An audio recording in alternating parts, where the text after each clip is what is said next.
आदित्यनाथ ने Kakori train action शताब्दी महोत्सव का उद्घाटन किया। इस मौके पर उन्होंने कहा, काकोरी ट्रेन एक्शन शताब्दी महोत्सव क्रांतिकारियों, स्वतंत्रता सेनानियों, ज्ञात अज्ञात बलिदानियों व शहीदों के प्रति कृतज्ञता ज्ञापित करने का। अयोध्या जिले के रहने वाले सीआरपीएफ जवान शैलेंद्र द्विवेदी का शव शुक्रवार को उनके गांव लाया गया तो कोहराम मच गया। वह कश्मीर के श्रीनगर में 28 बटालियन सीआरपीएफ में तैनात थे। श्रीनगर मेडिकल कॉलेज में उनका इलाज चल रहा था। काकोरी कांड आज 100 वर्ष पहले घटी वो घटना है जिसने अंग्रेजी सरकार को हिला कर रख दिया था। हमारे देश के महान स्वतंत्रता सेनानियों ने अंग्रेज सरकार का खजाना लेकर जा रही एक ट्रेन को काकोरी स्टेशन पर रोक दिया था। इस घटना को अब एक शताब्दी बीत चुकी है, पर यह घटना इतिहास में दर्ज हो गई और आज भी इसे गर्व से याद किया जाता है। बांग्लादेश में तख्ता पलट के बाद वहां के अल्पसंख्यक हिंदुओं पर हो रहे अत्याचार के विरोध में विश्व हिंदू परिषद ने मार्च निकाला और सरकार से मांग की है कि वहां पर हो रहे हिंदुओं पर अत्याचार को रोके।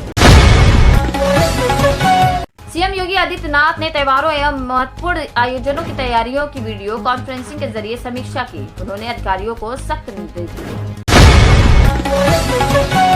सुल्तानपुर से तस्करी कर कोलकाता ले जाए जा रहे भारी मात्रा में कछुओं के साथ 2 महिला सहित 5 तस्कर पकड़े गए हैं। अमेठी पुलिस, एसओजी व वन विभाग की संयुक्त टीम ने तस्करों से पूछताछ शुरू कर दी है। यह कछुए बैग में भरकर ले जाए जा रहे थे। राम मंदिर के गर्भगृह में विराजे रामलला शुक्रवार से हिंडोले पर स्थापित किए गए। हिंडोले पर विराजे रामलला सरकार का दर्शन कर भक्त निहाल होते रहे। ट्रस्ट की ओर से तीर्थ यात्री सुविधा केंद्र के पास राम भक्तों के लिए निःशुल्क भंडारे का भी शुभारंभ शुक्रवार को किया गया। यह भंडारा नित्य रक्षाबंधन तक चलेगा। कन्नौज कोतवाली क्षेत्र के जुनैदपुर कट पर दर्दनाक सड़क हादसा हो गया, जिसमें कंटेनर में पीछे से डीसीएम टकरा गई। हादसे में 4 लोगों की मौत हो गई जबकि एक घायल हो गया। हाथरस के सिकंदरा राव और सासनी में तिरंगा ट्रैक्टर रैली निकाल रहे भारतीय कार्यकर्ताओं को पुलिस ने रोका। रैली रोकने को लेकर किसानों से पुलिस से नोक-झोंक हुई। अलीगढ़ में ट्रैक्टर मार्च निकालकर किसान कलेक्ट्रेट पहुंचे। वहां पर प्रशासनिक अधिकारी को ज्ञापन सौंपा। बरेली जिले में 11 महिलाओं की हत्या के मामले में पुलिस ने एक शख्स को गिरफ्तार कर लिया है। सूत्रों से मिली जानकारी के मुताबिक आरोपी जिले का ही रहने वाला है। उसी ने सिलसिलेवार तरीके से सभी वारदात को अंजाम दिया था। 10 अगस्त को सुबह 10 बजे मुरादाबाद से लखनऊ के लिए 19 सीटर विमान उड़ान भर सकता है। इस तरह जिले के लोगों का 10 साल का इंतजार समाप्त होने की संभावना है। फ्लाई बिग व एयरपोर्ट अथॉरिटी ऑफ इंडिया की ओर से सारी तैयारियों को अंतिम रूप दिया जा रहा है। जनप्रतिनिधि व विभिन्न विभागों के आला अधिकारी एयरपोर्ट पर पहुंचेंगे।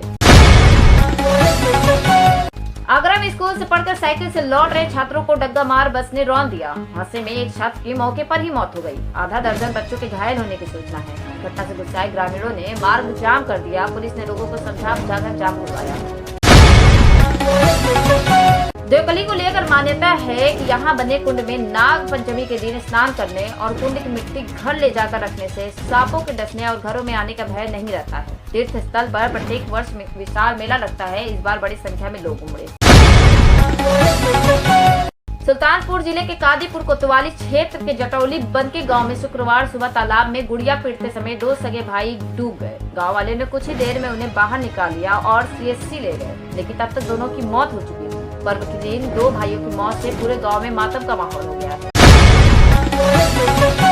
दिल्ली पुलिस की बड़ी कामयाबी मिली है। पुलिस ने आईएसआईएस मॉड्यूल का आतंकी गिरफ्तार किया है। आईएसआईएस मॉड्यूल के आतंकवादी की पहचान रिजवान अली के रूप में हुई है। जांच एजेंसी एनआईए ने उस पर 3 लाख रुपए का इनाम घोषित किया था। रिजवान दिल्ली के दरियागंज का रहने वाला है। बांग्लादेश में हिंदुओं और अल्पसंख्यकों पर हो रहे अत्याचार की खबर के बाद गृह मंत्रालय ने एक कमेटी का गठन किया है। कमेटी बांग्लादेश में रहने वाले भारतीयों, हिंदुओं और अल्पसंख्यकों की सुरक्षा और सुविधाओं को लेकर वहां के गृह मंत्रालय के अधिकारियों के साथ वार्ता करेंगे।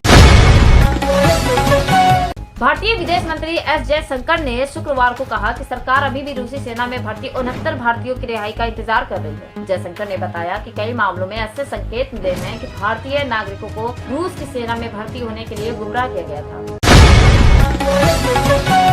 संसद ने भारत छोड़ो आंदोलन की 82वीं वर्षगांठ मनाई। लोकसभा और विधानसभा में शहीदों को श्रद्धांजलि अर्पित की गई। इस आंदोलन में जान गंवाने वालों के लिए दोनों सदन के सदस्य कुछ देर के लिए मौन खड़े रहे। दिल्ली की आबकारी नीति व धन शोषण से जुड़े अहम मामले। सुप्रीम कोर्ट ने दिल्ली के पूर्व डिप्टी सीएम की जमानत याचिका पर जमानत दे दी। सर्वोच्च न्यायालय ने उस पर शर्त लगाते हुए निर्देश दिया कि वे अपना पासपोर्ट जमा कर दें। उन्हें हर सोमवार को थाने में गवाही देनी होगी। राज्यसभा में शुक्रवार को समाजवादी पार्टी की सांसद जया बच्चन ने सभापति जगदीप धनखड़ के बोलने के लहजे पर आपत्ति जताई। इसके बाद सदन में हंगामा शुरू हो गया। सभापति ने विपक्ष को मर्यादित आचरण करने के लिए कहा। वहीं विपक्षी सांसदों ने अपनी बात रखने की अनुमति नहीं देने का आरोप लगाते हुए सदन से बहिर्गमन कर दिया।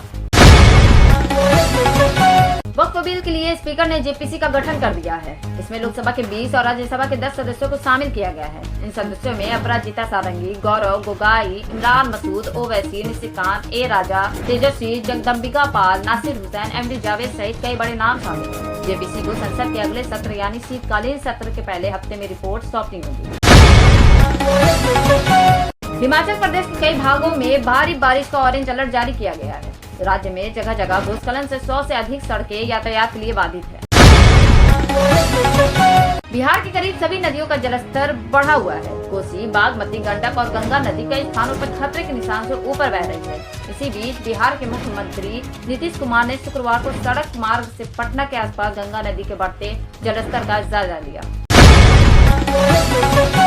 पेरिस ओलंपिक में रजत पदक दिलाने वाली नीरज चोपड़ा को प्रधानमंत्री नरेंद्र मोदी ने फोन कर बधाई दी है। साथ ही उन्होंने उनकी चोट के बारे में जानकारी ली और उनकी मां की खेल भावनाओं की भी सराहना की है।